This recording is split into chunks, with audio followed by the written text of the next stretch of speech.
వైకా jewellers వెలలేని Vaibhogam తరుగులేని నమ్మకం. ఇప్పుడు మన కాకినాడలో డిసెంబర్ 5న ఘనంగా ప్రారంభం కాబోతోంది. మిస్టర్ హరీష్ రావు గారు, మీరు వినండి స్పష్టంగా. ఆర్థిక మంత్రిగా మీరు బాధ్యత నిర్వహించింది కదా. ఔటర్ రింగ్ రోడ్డు 7,500 కోట్ల రూపాయలకు తెగ నమ్మి ఆనాడు కాంగ్రెస్ పార్టీ నిర్మించి ఒక అద్భుతమైన ఆస్తిని నగరానికి, తెలంగాణ రాష్ట్రానికి ఇస్తే దాన్ని అమ్మేసి 5 సంవత్సరాలలో రైతు రుణమాఫీ చేసింది మీరు 11,000 కోట్లు అయితే అందులో 8,500 కోట్ల రూపాయలు మిత్తికే సరిపోయినాయి. మీరు చెల్లించిన అసలు 2,500 కోట్లే. ఇవాళ ఈ వేదిక మీద నుంచి లెక్కలు చెప్తున్నా. ఇవాళ నువ్వు అనొచ్చు, పాలమూరులో మేము లేం కదా, నువ్వు ఎట్లన్నామని. ఇదే లెక్కలు అసెంబ్లీలో నేను లెక్కలు తేలుస్తా. 5 ఏళ్లలో మొదటి సంవత్సరం నువ్వు రైతు రుణమాఫీ చేసినుంటే ఈ 8,500 కోట్లు మిత్తి కాదు, రైతుల అసలు అప్పుకు సరిపోతుండే. మీరు 5 ఏళ్లలో మొదటి సంవత్సరంలోనే రైతు రుణమాఫీ చెయ్యనందుకు ఇవాళ మీరు ఇచ్చిందంత మిత్తికే పోయింది. అందుకే నేను ఆలోచన చేసిన, మా భట్టి గారి సలహా తీసుకున్నా. ఇవాళ నేను ఈ వేదిక మీద నుంచి సగర్వంగా తెలంగాణ రైతాంగానికి గొప్పగా నేను చెప్పదలుచుకున్నా. 29 రాష్ట్రాలలో ఉన్న ముఖ్యమంత్రులను కానీ ప్రధానమంత్రి నరేంద్ర మోడీని, కల్వకుంట్ల చంద్రశేఖరరావును సవాలు విసురుతున్నా. ఈ దేశంలో స్వతంత్రం వచ్చినప్పటి నుంచి ఏ రాష్ట్రమైనా 10 నెలల్లో 25 రోజుల్లో 22,22,062 రైతు కుటుంబాలకు 17,869 కోట్ల రూపాయల రుణమాఫీ చేసిన చరిత్ర ఈ దేశంలో ఉన్నదా అని నేను అడుగుతున్నా. చర్చలకు మీరు సిద్ధంగా ఉన్నారా నరేంద్ర మోడీ గారు అని నేను అడుగుతున్నా. నరేంద్ర మోడీ గారు వస్తారా చర్చకు? కల్వకుంట్ల చంద్రశేఖరరావు గారు వస్తారా? మీరిద్దరు కలిసి రాండి. ఈరోజు మా భట్టి గారు మా చేతుల మీదుగా, మా ఆడబిడ్డల చేతి మీదుగా 3,13,000 కుటుంబాలకు 2,747 కోట్ల రూపాయలు 4వ విడత రైతు రుణమాఫీ చేసిన.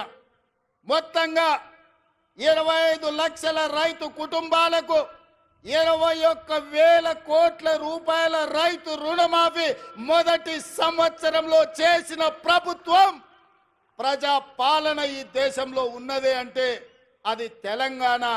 ఈ తెలంగాణ రాష్ట్రం రైతులకు రుణమాఫీ చేసిందంటే సోనియమ్మ ఆశీర్వాదంతో, రాహుల్ గాంధీ గారు ఇచ్చిన గ్యారంటీతో చేసినామని నేను చెప్తున్నా. అందుకే ఇవాళ బీజేపీ నాయకులను, బీఆర్ఎస్ నాయకులను ఒకరొక్కరికి వస్తారో అందరు కలిసి వస్తారో, ఎట్లొస్తారో అట్లా రాండి. అసెంబ్లీలో తేలుద్దామా, పాలమూరు గడ్డ మీద తేలుద్దామా.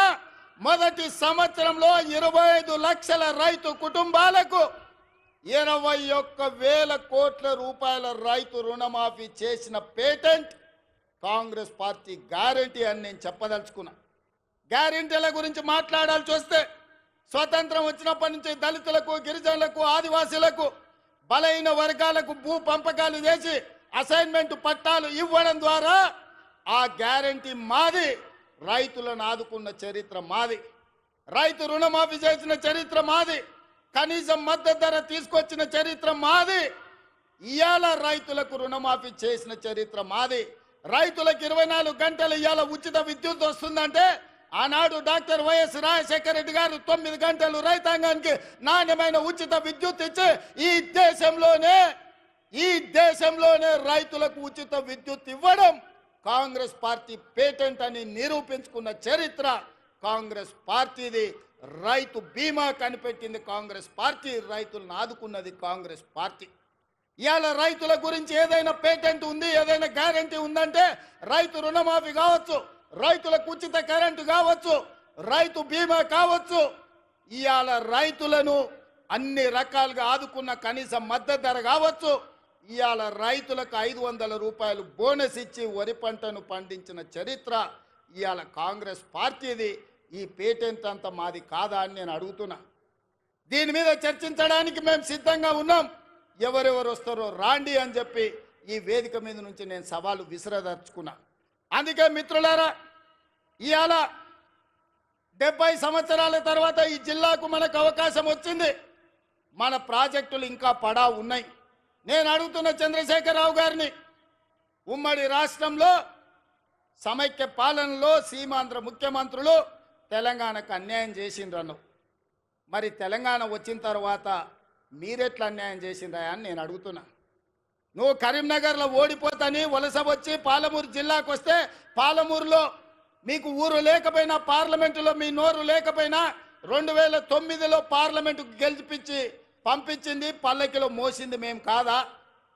2009లో నిన్ను ఎంపీని చేస్తే తెలంగాణ సాధించడానికి గొప్ప చెప్పుకున్నావు కదా.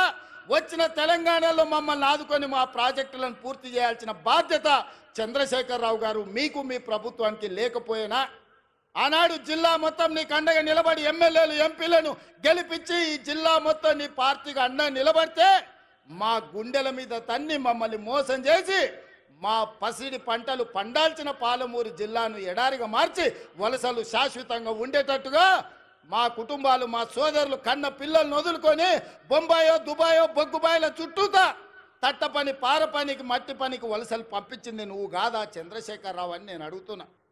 ఇన్ని పాపాలు చేసిన నువ్వు పూర్తి చేయని పాలమూరో కల్వకుర్తో నారాయణపేట కొడంగల్ ప్రాజెక్టులు మేము చేయాలనుకుంటే ఇవాళ నారాయణపేట కొడంగల్ ఎత్తిపోతల వద్దే వద్దు మక్తల్కు నీళ్ళు ఇయ్యనే వద్దు అడుగుతుండు.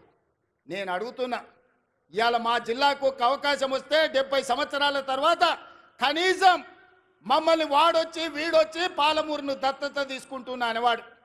ఆనాడు చంద్రబాబు నాయుడు కావచ్చు, రోజే కావచ్చు, కిరణ్ కుమార్ రెడ్డి కావచ్చు, తెలంగాణలో చంద్రశేఖరరావు పాలమూరుకు వచ్చి పాలమూరుని దత్తత తీసుకుంటున్నా అనేవాడు.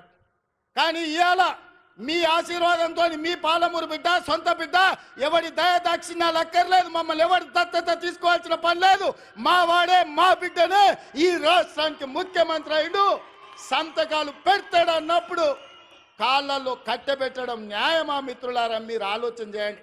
సుమన్ టీవీలో మీ పర్సనల్ అండ్ బిజినెస్ ప్రమోషన్స్ కోసం కింది నెంబర్కి కాంటాక్ట్ చేయండి.